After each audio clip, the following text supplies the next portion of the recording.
22 मार्च की तारीख थी, शाम का लगभग 5:30 बज रहा था और अचानक बेंगलोर के बीजीएस लेआउट के पास एक सुनसान जगह, वहां से एक व्यक्ति अपने गर्दन को पकड़ करके बहुत जोर से चिल्लाता हुआ भागा आ रहा था। उसकी आवाज़ इतनी ज़्यादा नहीं निकल रही थी जितना वो निकालना चाहता था, लेकिन फिर भी इतनी आवाज़ थी कि लोग अगल बगल के सुन ले। सुनसान एरिया था, लोग उसकी आवाज़ को सुनते हैं, उसकी तरफ दौड़ते हैं। जब वो देखते हैं नज़ारा, वो व्यक्ति ऐसे अपने गर्दन पकड़ा हुआ और गर्दन से चारों तरफ से खून का फव्वारा निकल रहा है। ऐसे लग रहा है किसी पानी की टंकी में किसी ने छेद कर दिया और वो पूरा फव्वारा पानी का बह रहा हुआ, ऐसे खून उसके गर्दन से निकल रहा था। लोग देखते हैं, डर करके कांप जाते हैं। ऐसा नज़ारा बहुत भयानक था उस सुनसान जगह पे। और वो व्यक्ति किसी ऑटो में छिपने की कोशिश कर रहा था। ऐसा लग रहा था जैसे वो अपनी जान को बचाना चाहता है। कोई व्यक्ति है जो उसको अभी भी दौड़ा रहा है और उसको मारने की कोशिश में है, लेकिन वो व्यक्ति अपनी पूरी कोशिश में सफल नहीं हो पाता और वो उस ऑटो के पास गिर करके तड़पने लग जाता है। तड़पते तड़पते उसकी मौत हो जाती है और लोग धीरे धीरे जमा हो जाते हैं आस पड़ोस में। तभी वहाँ से उस भीड़ में से एक व्यक्ति पुलिस को 112 नंबर पे डायल कर देता है और ये जो कॉल लगती है, ये जो कॉल थी, ये पुलिस को 16 देवनहली एक स्टेशन पड़ता है, उस स्टेशन पर पुलिस को इन्फॉर्म किया जाता है कि बीजीएस लेआउट के पास एक व्यक्ति की लाश पड़ी हुई है। पुलिस तुरंत अपनी टीम के साथ उस जगह पर पहुंचती है। पुलिस खोजबीन में जुट जाती है कि आखिर ये व्यक्ति था कौन, किसने इसे मारा है, क्यों मारा है। ऐसे बहुत सारे सवाल थे जो पुलिस को ढूंढने थे।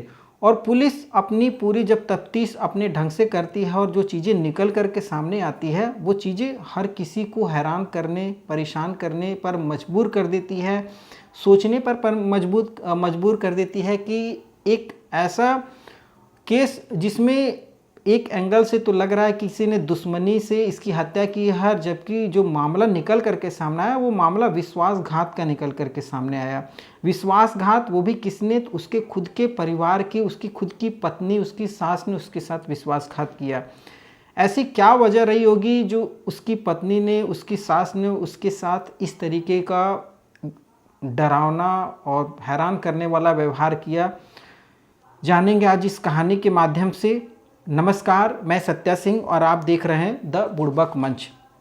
दरअसल जब पुलिस अपनी तफ्तीश करती है तो जो ये घटना निकल करके आती है, घटना जो थी बेंगलोर के बीजीएस लेआउट के पास थी और बेंगलोर के ही रहने वाला रामनगर जिले का मगादी तालुक के कन्नूर गेट में रहता था लोकनाथ सिंह, जिसका नाम था लोकनाथ सिंह, मरने वाला व्यक्ति।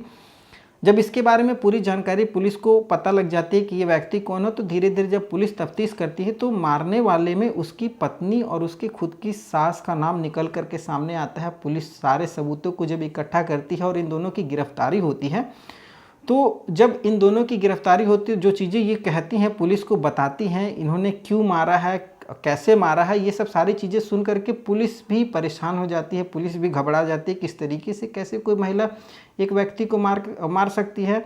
जहां एक तरफ पूरा देश सौरभ और मुस्कान रस्तोगी जैसे कांड को लेकर के परेशान है, आए दिन ऐसे मामले समाचार में, न्यूज़ चैनल में चल रहे हैं, तरह तरीके के कांड महिलाओं के द्वारा, पुरुष के द्वारा किए जा रहे एक दूसरे के साथ। तो अपने आप में ये भी घटना बहुत हैरान करने वाली थी। दरअसल जो महिला थी वो लोकनाथ सिंह की पत्नी थी और उस महिला का नाम था यशस्विनी सिंह। उसकी पत्नी है जिसकी उम्र है 19 साल और उसकी सास है जिसकी उम्र है 37 साल। सास का नाम है हेमाबाई। हेमाबाई और यशस्विनी सिंह, इन दोनों ने मिल करके लोकनाथ सिंह की हत्या की थी। हत्या की बहुत सारी वजह थी, जिसमें यशस्विनी कहती है कि लगभग हम लोग दोनों 2 साल से प्यार संबंध में थे और जो लोकनाथ सिंह है उसकी उम्र 37 साल थी और यशस्विनी की उम्र 19 साल थी।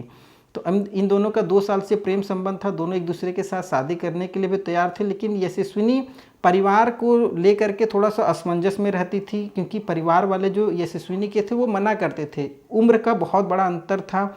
और दूसरी चीज़ें थी जो लोकनाथ के काम जो थे वो थोड़े से अवैध थे। लोकनाथ जो था वो रियल एस्टेट एजेंट था, उसके साथ साथ लोन का कंसल्टेंट था और पिछले कुछ दिनों पहले वो जेल भी गया हुआ था इस सिलसिले में। तो थोड़ा सा उसका अलग बिजनेस जो था वो अवैध गतिविधियां ज़्यादा थी, तो इस वजह से परिवार थोड़ा सा यशस्विनी को मना करता है उससे शादी करने को।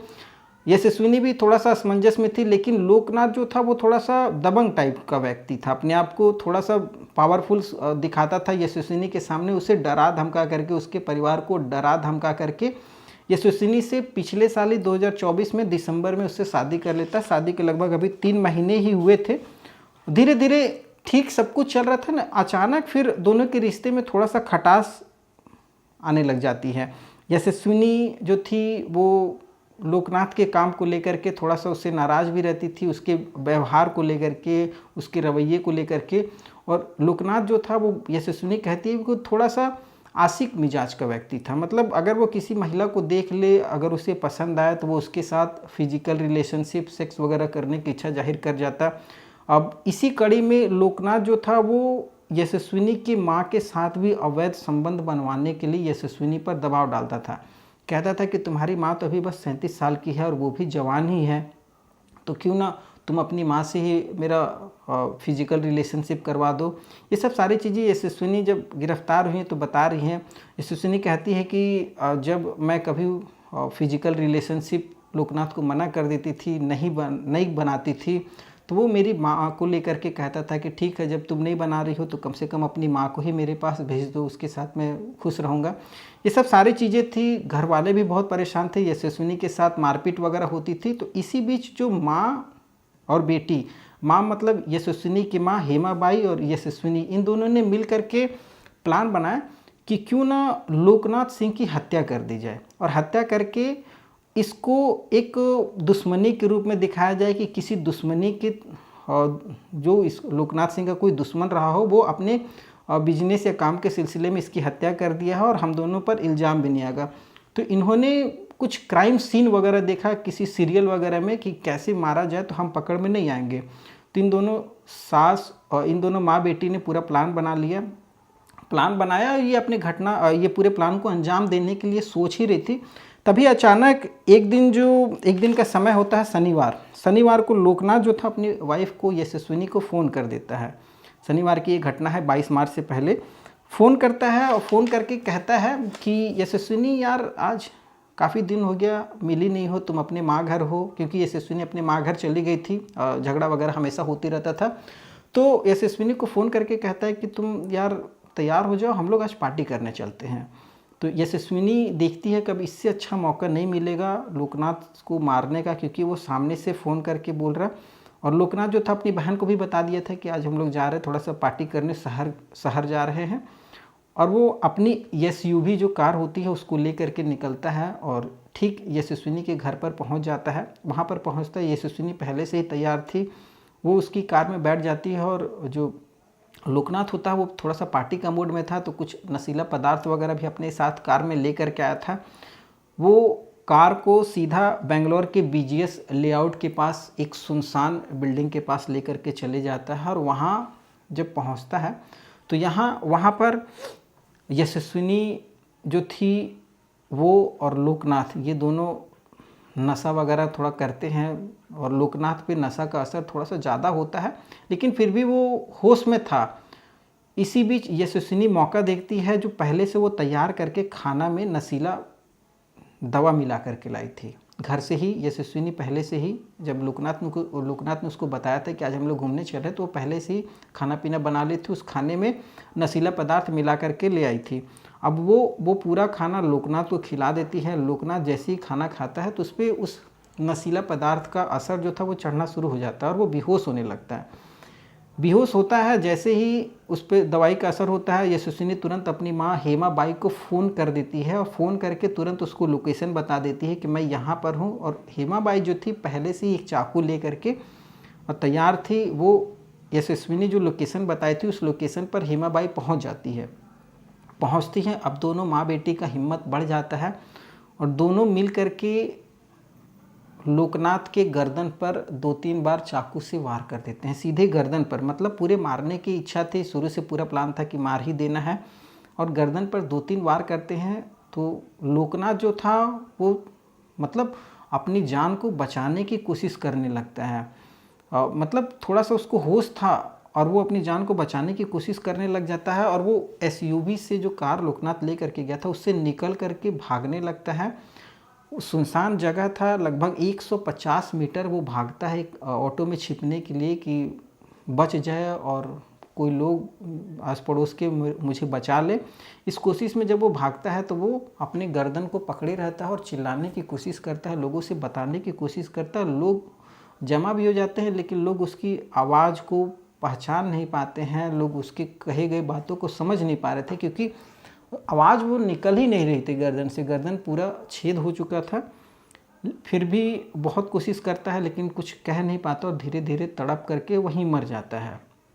जब ये सारी बात यशस्विनी और हेमाबाई ने पुलिस को बताया और जब ये पूरी बात मीडिया में हर न्यूज़ चैनल पर ये खबर चलने लगी तो हर कोई हैरान था कि माना कि ठीक है, अगर कोई व्यक्ति किसी को प्रताड़ित कर रहा है तो हम उसके साथ रिलेशनशिप को ख़त्म भी कर सकते हैं, जिसका एक लीगल प्रोसेस होता है। या तो आप उसे तलाक दे दो या बहुत सारी चीज़ें ऐसी होती हैं जिसके थ्रू हम एक दूसरे के साथ अलग रह सकते हैं। क्या किसी चीज़ों को लेकर के किसी व्यक्ति के हत्या कर देना, और वो भी इतनी निर्मम तरीके से, ये कहाँ तक सही है?